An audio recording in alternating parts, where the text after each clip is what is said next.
सभी बच्चों को नमस्कार। आशा है सभी कुशल होंगे और कोरोना संकट में सभी सावधानियों का ख्याल रख रहे होंगे। और मैं ये भी आशा करता हूँ कि इस अनलॉकडाउन के पीरियड में आप अच्छे से अपने परिवार का, स्वयं का और सभी का ख्याल रखेंगे, सभी का मार्गदर्शन करेंगे। और इसके लिए विशेष साहस और धैर्य की आवश्यकता है, वो आप में स्वतः ही है। लेकिन हमें पढ़ाई का भी ध्यान रखना है। इस संदर्भ में हम आगे पाठ 4 इतिहास कक्षा 12 के बारे में पढ़ रहे हैं। आप ध्यान से सुनिए। इसमें मूल रूप से क्या है? विचारक, विश्वास और इमारतें। जैसे हमारे विचार होते हैं वैसे हमारे मन में विश्वास विकसित होता है, धीरे धीरे स्वतः ही फूल की तरह खिलता है। और वैसे ही हम भवनों का निर्माण करते हैं। अगर कोई सगुण ईश्वर को सगुण रूप में मानता है, मूर्ति रूप में मानता है, तो उसकी मूर्ति की आराधना करता है। निराकार रूप में मानता है तो निराकार के रूप में आराधना करता है, कि उसका कोई आकार नहीं है। इस प्रश्न पर हम आगे चलते हैं कि आज से लगभग 2600 वर्ष पूर्व यानी 600 BC के आसपास जो भारत में ज्ञान के प्रकाश का, पूरे विश्व में ज्ञान के प्रकाश का युग था। और मूल रूप से सबसे प्राचीन धर्म जैन धर्म जो है अस्तित्व में आया, जो आपकी 12वीं कक्षा की पुस्तक में है।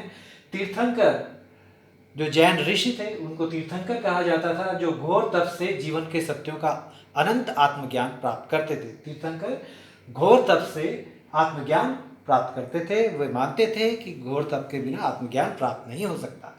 तो जैन धर्म के प्रथम जो तीर्थंकर थे वो ऋषभ देव थे। और 23वें तीर्थंकर पार्श्वनाथ थे। 24वें तीर्थंकर महावीर थे, वर्धमान महावीर। ये 3 स्थापित बड़े गुरु हैं 24 गुरुओं में से, जिनको हम जानते हैं। अब त्रिरत्न की बात करते हैं। जैन धर्म के जो पहले 22 तीर्थंकर हैं उन्होंने त्रिरत्न की शिक्षा दी। त्रिरत्न क्या है? ज्ञान। हमारा ज्ञान कैसा हो? हमारा ज्ञान सत्य पर आधारित हो।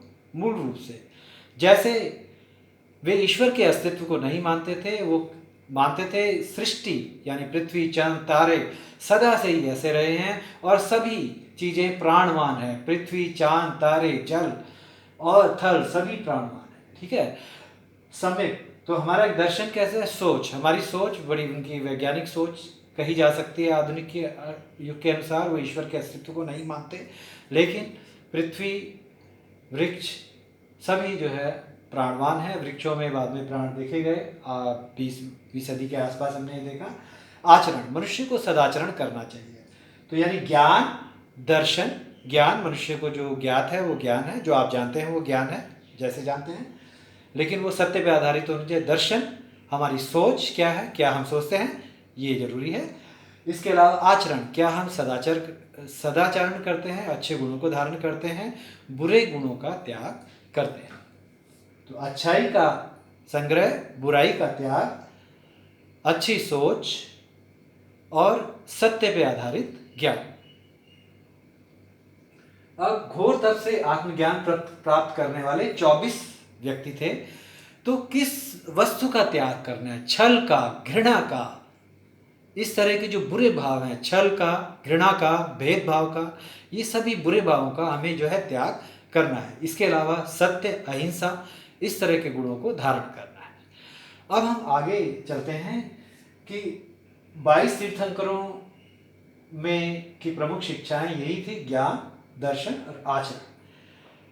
तो जैन ऋषियों की जो शिक्षाएं हैं, ऋषि कह लीजिए तीर्थंकर को, जिन्होंने आत्मज्ञान प्राप्त किया। जैन लोग कहते थे जिसने स्वयं पर विजय प्राप्त कर ली है। पूरे विश्व पर विजय प्राप्त करना तो आसान है, लेकिन स्वयं पर विजय प्राप्त करना कठिन है। जिसने स्वयं पर विजय प्राप्त कर ली है वो सत्य को प्राप्त करता है। असली अस्पृश्य हमारे मन की घृणा, हमारे मन का द्वेष, हमारे मन में जो छल आता है, कपट आता है, असली जो अस्पृश्यता ये है, उसका हमें त्याग करना है। अब कौन सी शिक्षा है? अहिंसा। Violence is bad for killer and killed. हिंसा मारे जाने वाले के लिए और जिस पर हिंसा हो रही है, दोनों के लिए बुरी है। इसीलिए सभी जीव जंतुओं के प्रति अहिंसा का त्याग करते हैं। ये किसने बताया? पार्श्वनाथ ने। 4 शिक्षाएं पार्श्वनाथ की हैं, जो 23वें तीर्थंकर हैं। इसे हमें ध्यान से समझना है। दूसरा है सत्य, अमृषा। हमेशा सत्य बोलना है और भय की स्थिति में या क्रोध की स्थिति में हमें मौन हो जाना है और सत्य बोलना है। सत्य को अमृषा कहा गया है। आपकी पुस्तक में अमृषा को थोड़ा आगे एनसीईआरटी की बुक में बहुत खूबियाँ हैं, बहुत शानदार किताब है, लेकिन अमृषा का अर्थ कुछ और बता दिया गया है, ये ध्यान रखना। सत्य बोलना, अमृषा बोलना। चोरी ना करना, अस्तेय। अस्तेय मतलब चोरी नहीं करना किसी के धन, पर द्रव्येषु गोष्ठवत, दूसरे के धन को मिट्टी की तरह देखना। अगर ऐसा देखेंगे तो आप अस्तेय के नियम का पालन कर रहे हैं। और संग्रह ना करना, ज्यादा संग्रह परिग्रह से मनुष्य के मन में लालच आता है, तो जिसके पास एक मकान है वो 2 मकान की कामना करता है। तो ये शिक्षाएं आम आदमी के लिए सरल थी और उन्होंने उस समय की भाषा पाली और प्राकृत, मूलतः प्राकृत भाषा में जो है आज से 2500 वर्ष पूर्व ये ज्ञान का प्रसार किया। अहिंसा, सत्य, आप जानते हैं उस जमाने में जो तीर्थयात्री आए उन्होंने कहा कि भारतीय लोग अपने घरों में ताले भी नहीं लगाते थे, इसीलिए अहिंसा का भाव था। इतनी शानदार ईमानदारी थी। अहिंसा, सत्य, चोरी न करना और धन एकत्रित न करना, धन संपदा एकत्रित करना जितनी जरूरत है उतना रखें। ये 4 शिक्षाएं प्रमुख थी जो कि पार्श्वनाथ ने निश्चित किए, जो आम आदमी में लोकप्रिय थी। इसके अलावा वो लिंग भेद, जाति प्रथा का विरोध करते थे, स्त्री पुरुष के भेदभाव का विरोध करते थे और नर बलि, पशु बलि जो कर्मकांड थे उनका विरोध करते थे। और ये निरीश्वरवादी धर्म थे, ईश्वर के अस्तित्व को नहीं मानते थे, ईश्वर के अस्तित्व को नहीं मानते थे, लेकिन नैतिक शिक्षाओं पर इनका ध्यान था। ठीक है। 6ठी शताब्दी ईस्वी पूर्व भारत में 64 बड़े संप्रदाय थे। 64 संप्रदायों में जैन और बौद्ध मत प्रमुख थे। तो जैन धर्म के बारे में 4 शिक्षाएं ये पार्श्वनाथ ने अहिंसा, सत्य, चोरी न करना और संग्रह न करना, लालच के हिसाब से ज्यादा संग्रह न करना। वर्धमान महावीर जिनका जन्म 599 बीसी में हुआ, 599 बीसी में हुआ वर्धमान महावीर का जन्म और 527 बीसी में इनकी मृत्यु हुई। 599, ये 72 वर्ष जीवित रहे और इन्होंने 12 वर्ष तप किया। 30 वर्ष की उम्र में निकले और 42 वर्ष की उम्र में, 30 वर्ष की उम्र में घर से निकले सत्य की खोज के लिए। 42 वर्ष की उम्र में 13वें वर्ष में इन्हें आत्मज्ञान प्राप्त किया। इन 13 वर्षों में मात्र इन्होंने 365 बार खाया।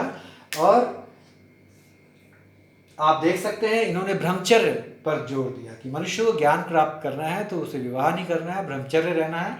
विवाह कर भी लिया है तो जंगलों में जाके तपस्या करना है। और सत्य को परिवार में रहकर परिवार का महत्व इन्होंने माना, लेकिन सत्य को प्राप्त करना है तो आपको विशेष तप करना पड़ेगा। 13 वर्ष घोर तप के बाद इनका सबसे ज़्यादा 12 वर्ष घोर तप के बाद 13वें वर्ष में इन्हें कैवल्य ज्ञान प्राप्त हुआ, जिसमें उन्होंने ब्रह्मचर्य, पार्श्वनाथ की 4 शिक्षाओं में ब्रह्मचर्य को जोड़ा। जाति प्रथा का विरोध किया, लिंग भेद, पुरुष स्त्री भेदभाव का विरोध किया, पशु बलि, नर बलि का इन्होंने विरोध किया जो कर्मकांड आ गए थे। वेदों को उन्होंने अपौरुषेय नहीं कहा, वेद मनुष्य रचित है, मनुष्यकृत है और इसके नियमों का संकलन, इन्होंने जो नियम थे उनका संकलन वल्लभी में हुआ। तो जैन धर्म के विभिन्न शिक्षाओं के बारे में हम जान चुके हैं और ये शिक्षाएं थोड़ा सा हमें सरल ज्ञान ही हुआ है अभी। तो तीर्थंकर शब्द का अर्थ है कि घोर तप से जो आत्मज्ञान को प्राप्त करता है उसे तीर्थंकर कहते हैं। दूसरा प्रश्न, जैन धर्म के त्रिरत्न कौन से हैं? ज्ञान, सम्यक दर्शन, सम्यक आचरण। सम्यक का अर्थ होता है संतुलित, सम्यक ज्ञान, सम्यक दर्शन, सम्यक आचरण। ऋषभदेव प्रथम तीर्थंकर रहे, पार्श्वनाथ 23वें तीर्थंकर रहे। इनके 250 वर्ष बाद वर्धमान महावीर का जन्म 599 बीसी में हुआ, 72 वर्ष जीवित रहे।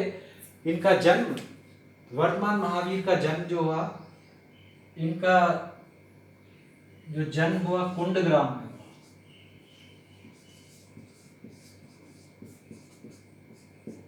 कुंडग्राम में जन्म हुआ और मृत्यु इनकी पावापुरी में।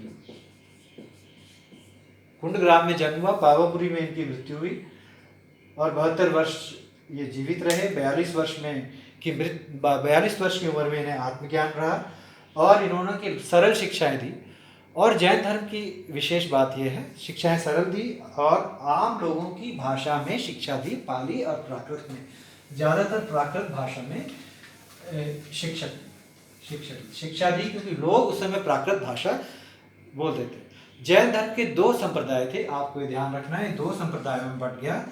एक है दिगंबर संप्रदाय,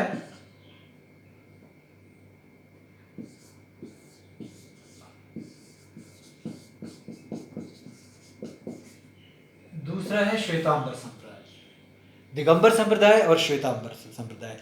दिगंबर संप्रदाय के लोग सब कुछ त्याग कर देते थे, वनों में जाके निर्वस्त्र रह के तपस्या करते थे, लेकिन जब आम लोगों के पास आते थे तब वो वस्त्र धारण करते थे। महावीर ने भी वर्धमान महावीर ने अपने 12 वर्ष की तपस्या में 13 महीने वस्त्र धारण किए, उसके बाद वस्त्रों का भी त्याग कर दिया और घोर तप किया, तब उन्हें ज्ञान प्राप्त किया। लेकिन जब वो आम व्यक्ति के पास आते थे तो आम संस्कारों का वो विशेष ख्याल रखते थे, तब वस्त्र धारण करके आते थे। अहिंसा इनका मूल मंत्र था। और श्वेतांबर मूल रूप से क्या थे? श्वेतांबर लोग वस्त्र धारण करते। जैन धर्म के प्रमुख जो राजा थे, महान राजा बिंबिसार, जो मगध के महान सम्राट थे, अजातशत्रु,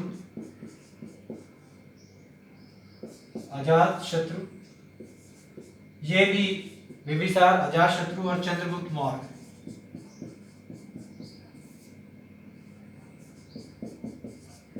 ये प्रमुख राजा थे जिन्होंने जैन धर्म को प्रश्रय दिया। चंद्रगुप्त मौर्य तो जैन धर्म के गुरु भद्रबाहु के साथ अपने जीवन के अंतकाल में श्रवण बेलगोला गए और वहां उन्होंने दक्षिण भारत में अपने प्राण त्याग दिए। तो अब जैन धर्म के बारे में हमें थोड़ा सा ज्ञात हुआ। आगे हम दोबारा से रिवाइज कर लें और इसके गुणों का, इसके नियमों का जो संकलन कहाँ गया? वल्लभी में किया गया। वल्लभी शहर में नियमों का संकलन किया गया। अब लेकिन इतने बड़े लोगों द्वारा जैन धर्म को स्वीकार करने के बाद ये क्यों इतना लोकप्रिय नहीं हुआ? क्योंकि पहला, तपस्या कष्टप्रद थी। लोग तपस्या नहीं करना चाहते थे, उनके लिए कष्टप्रद थी, ये ध्यान रखना है। दूसरा, फिर इसमें जाति प्रथा, लिंग भेद और सामाजिक भेदभाव फिर आ गए। जाति प्रथा, लिंग भेद, सामाजिक भेदभाव आ गए तो आम लोगों में ये अपने मूल रूप को खो दिया था इसने, और लोग इससे दूर हट गए। तो लोग तपस्या नहीं करना चाहते थे और जाति प्रथा जिसका इसने विरोध किया, बाद में धीरे धीरे जाति प्रथा आ गई, इसमें लिंग भेद भी आ गया, सामाजिक भेदभाव आ गए, गरीबी अमीरी का भेदभाव आ गया, धनी निर्धन का। इसके कारण ये लोगों ने इसको त्याग दिया और बौद्ध धर्म की तरफ चल पड़े। बौद्ध धर्म अधिक लोकप्रिय रहा, इसके बारे में बताइए। ठीक है, तो क्योंकि इसमें कष्ट, घोर तप की बात थी, बौद्ध धर्म में ऐसा नहीं था। फिर भी ये उत्तर भारत, दक्षिण भारत के कुछ राज्यों में फैला, लेकिन उत्तर भारत के, दक्षिण भारत के राज्यों में फैला, लेकिन ये भारत के बाहर इसका प्रचार नहीं हुआ। ठीक है, इसके बाद बौद्ध धर्म के बारे में थोड़ा सा ही पढ़ेंगे। बौद्ध धर्म के प्रवर्तक आप जैसे जानते हैं महात्मा बुद्ध या गौतम बुद्ध थे। कपिलवस्तु के जो राजकुमार थे महात्मा बुद्ध थे।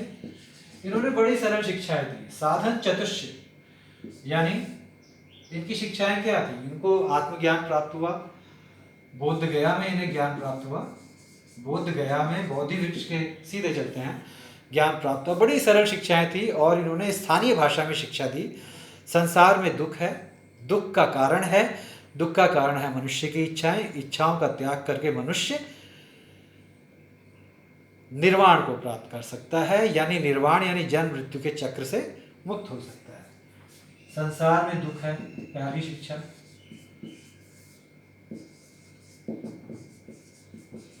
दुख का कारण है, संसार में दुख है, दुख का कारण है। साधन चतुष्ट यानी 4 साधन। तीसरा,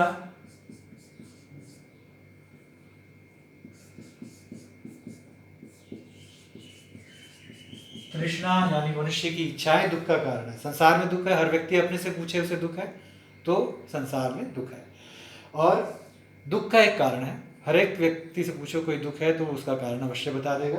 दुख का कारण है तृष्णा, मनुष्य की इच्छा है। इच्छाओं का त्याग करके मनुष्य निर्वाण को प्राप्त करता है।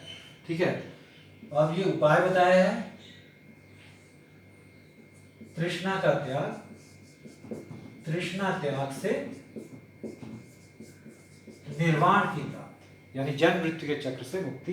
तो बुद्ध की शिक्षा इतनी सरल थी, कोई बच्चा भी समझ सकता था इसके बारे में, इसीलिए बौद्ध धर्म लोकप्रिय हो गया। भारत में भी प्रश्रय मिला, पूर्व एशिया, दक्षिण पूर्व एशिया, पूरे एशिया में धर्म जो है फैल गया। इस बात को आपने ध्यान रखना है। तो बौद्ध धर्म के बारे में आगे डिटेल से पढ़ेंगे। बौद्ध धर्म और जैन धर्म दोनों ही निरीश्वरवादी धर्म थे। ये वैदिक धर्म के कर्मकांडों, नरबलि, पशु बलि और जातिगत भेदभाव व पुरुष स्त्री भेदभाव के खिलाफ जो है हमारे अस्तित्व में आए। आइए फिर दोबारा से सब पढ़ लें, एक बारी में इसको रिवाइज कर। पहले हमने जैन धर्म के बारे में पढ़ा। जैन धर्म में घोर तप के द्वारा हम आत्मज्ञान को प्राप्त कर सकते हैं, उसे कैवल्य ज्ञान कहा गया। और उनके पहले तीर्थंकर थे ऋषभदेव और उनके 24वें तीर्थंकर थे वर्धमान महावीर। वर्धमान महावीर ने 4 शिक्षाओं में, सत्य, अहिंसा, अस्तेय और अपरिग्रह, 4 शिक्षाओं में ब्रह्मचर्य को जोड़ा। और उन्होंने 12 वर्ष तपस्या करके सत्य को 42 वर्ष की उम्र में अपने 13वें वर्ष की तपस्या में प्राप्त किया। वर्धमान महावीर ने इस धर्म को उत्तरी बिहार और बड़े हिस्सों में फैलाया। इसके अलावा चंद्रगुप्त मौर्य, अजातशत्रु और बिंबिसार जैसे राजाओं ने इसको स्वीकार किया। चंद्रगुप्त मौर्य भद्रबाहु नामक जैन ऋषि के साथ दक्षिण भारत गए और उन्होंने प्राण त्यागे जब भारत में भीषण अकाल पड़ा था। तो जैन धर्म एक निरीश्वरवादी धर्म है, वो ईश्वर के अस्तित्व को नहीं मानता। इसके लिए पुद्गल शब्द का प्रयोग किया जाता है कि सृष्टि में सभी वस्तुएं प्राणवान है, पेड़, पहाड़, पर्वत, नदियां, वृक्ष सभी प्राणवान। ठीक है, जैन धर्म को क्यों नहीं स्वीकार किया बाद में लोगों ने? क्योंकि उसकी शिक्षाएं बाद में थोड़ी कठिन थी, जैसे स्यादवाद, अनेकांतवाद। लेकिन उसमें ऐसे आज आप समझेंगे तो आसान है। सत्य एक है, उसे अनेक दृष्टि से देखा जाता है। जैसे आपने कई रंग के चश्मे लगा सकते हैं, लेकिन रोशनी सिर्फ सफेद आपको दिखाई दे रही है। लेकिन उस समय जनता ज्यादा शिक्षित नहीं थी, तो इस ज्ञान को प्राप्त करना थोड़ा कठिन। तो सत्य के अन्वेषण के लिए 6ठी शताब्दी ईस्वी में पूर्व ज्ञान के प्रकाश के युग में भारत में कई लोग निकले। 64 विभिन्न संप्रदाय अस्तित्व में आए आज से 2500 वर्ष पूर्व लगभग। इसमें जैन मत, बौद्ध मत और आजीवक मत प्रसिद्ध रहे। इसमें जैन मत और बौद्ध मत निरीश्वरवादी धर्म थे, ईश्वर के अस्तित्व में को नहीं मानते थे और सृष्टि अनंत काल से ऐसे ही अस्तित्व में है। जैसे जब हम आए तो पृथ्वी थी, जल, आकाश, सूर्य, चंद्रमा थे, जब जाएंगे तब भी ऐसा होगा। इसका मतलब इसी तर्क के आधार पे उन्होंने कहा कि सब कुछ जो पहले से अस्तित्ववान है, यह अस्तित्ववान जगत कभी भी समाप्त नहीं होगा। लेकिन जैन धर्म में अहिंसा पे बहुत अधिक जोर दिया गया। मूल रूप से कीड़े मकोड़ों को मारना भी मुश्किल था, इसीलिए किसान उससे दूर हो गए। बाद में लिंग भेद, जाति भेद, सामाजिक भेदभाव, गरीबी अमीरी के भेदभाव के कारण जैन ऋषि अपना मूल तत्व खो चुके थे। इसके कारण भारत में ये धीरे धीरे कुछ राज्यों में राज्य प्रशय था और मूलतः ये व्यापारी वर्ग, जो धनवान वर्ग का इस पर आधिपत्य रहा। तो लेकिन फिर भी ऐसी बात नहीं है, जो धनवान वर्ग जो त्याग करता था संसार का, वो सभी वस्तुओं का त्याग कर देता था। लेकिन लोगों को घोर तप से निराशा भी, वो घोर तप नहीं प्राप्त करना चाहते थे। तो आपको ये जैन धर्म के बारे में विशेष ज्ञान जो प्राप्त हुआ है और बौद्ध धर्म के बारे में संक्षिप्त ज्ञान प्राप्त हुआ है। अगले टॉपिक में हम बौद्ध धर्म और जैन धर्म का अंतर पढ़ेंगे। तीर्थंकर जैन ऋषियों को कहते थे। जैन ऋषि क्या होते थे? जो घोर तप के द्वारा आत्मज्ञान प्राप्त करते थे। आत्मज्ञान क्या है? अपने मन के छल, कपट और जितनी भी नेगेटिव भावनाएं हैं उनको हम त्याग दें, और ये ही अस्पृश्य है। और सभी मनुष्यों को जैन धर्म ने समान बताया। स्त्री, पुरुष और सभी जाति के लोग ज्ञान के अधिकारी हैं। और इन्होंने जो अपने तपोस्थल यानी मठ स्थापित किए वो ऐसी जगह नदियों से दूर, पहाड़ों के ऊपर, रेगिस्तानी इलाकों में, ताकि लोग घोर तप कर सकें। तो जैन धर्म के बारे में हमें प्राप्त हुआ, दो तरह के ज्ञान प्राप्त हुआ, श्वेतांबर और दिगंबर, दो तरह के ज्ञानी पुरुष इसमें होते थे। और वल्लभी में जैन धर्म के नियमों का संकलन किया। जैन धर्म के 4 नियम पार्श्वनाथ ने बनाए: सत्य, अहिंसा, अस्तेय चोरी न करना, अपरिग्रह संग्रह न करना, इससे लालच होता है ज़्यादा, संग्रह धन या जो भी है, और अंत में केवल घोर तप से ही, लंबी साधना से ही हम आत्मज्ञान को प्राप्त कर सकते हैं, इसीलिए ब्रह्मचर्य अवश्य है, ये महावीर ने कहा। और महावीर का जन्म कुंडग्राम में हुआ था 599 बीसी में, उनकी मृत्यु 527 बीसी में पावापुरी में हुई। और विश्व को एक ये बहुत बड़ा ज्ञान दिया गया जो कि उसका वैज्ञानिक बहुत आधार है, यानी सत्य को उन्होंने नई दृष्टि से देखा और ईश्वर के अस्तित्व को अस्वीकार कर दिया, निरीश्वरवादी धर्म जैन, और नैतिक सिद्धांतों की स्थापना की। नैतिक सिद्धांतों के लिए किसी ईश्वर की जरूरत नहीं है, यानी सरल रूप में ये कह सकते हैं कि सारे संसार पर विजय प्राप्त करना आसान है, लेकिन मनुष्य स्वयं जो दूसरों से घृणा करता है, स्वयं जो दूसरों से प्रतिस्पर्धा करता है, स्वयं जो दूसरों से छल करता है, उस पर अगर विजय प्राप्त करे तो उसे अभिमान होता है, तभी वो आत्मज्ञान और कैवल्य ज्ञान प्राप्त करता है। अगर वो ऐसा नहीं करेगा तो जन्म मृत्यु के चक्र पे दोबारा उसका जन्म होगा, दोबारा उसकी मृत्यु होगी, बार बार जन्म मृत्यु, पुनरअपि जन्मम पुनरअपि मरणम, उसका जन्म और मरण होगा। और अगर वो छल, अभिमान जैसे अवगुणों को और त्याग देता है तो वो जन्म मृत्यु के चक्र से मुक्त हो जाएगा और कैवल्य ज्ञान को प्राप्त होगा। तो सभी को इसको ध्यान से पढ़ना है और इन प्रश्नों पर विचार करना है, और फिर आगे हम बौद्ध धर्म और जैन धर्म की तुलना पढ़ेंगे। धन्यवाद। बड़ी सावधानी से आपको सभी कार्य करने हैं।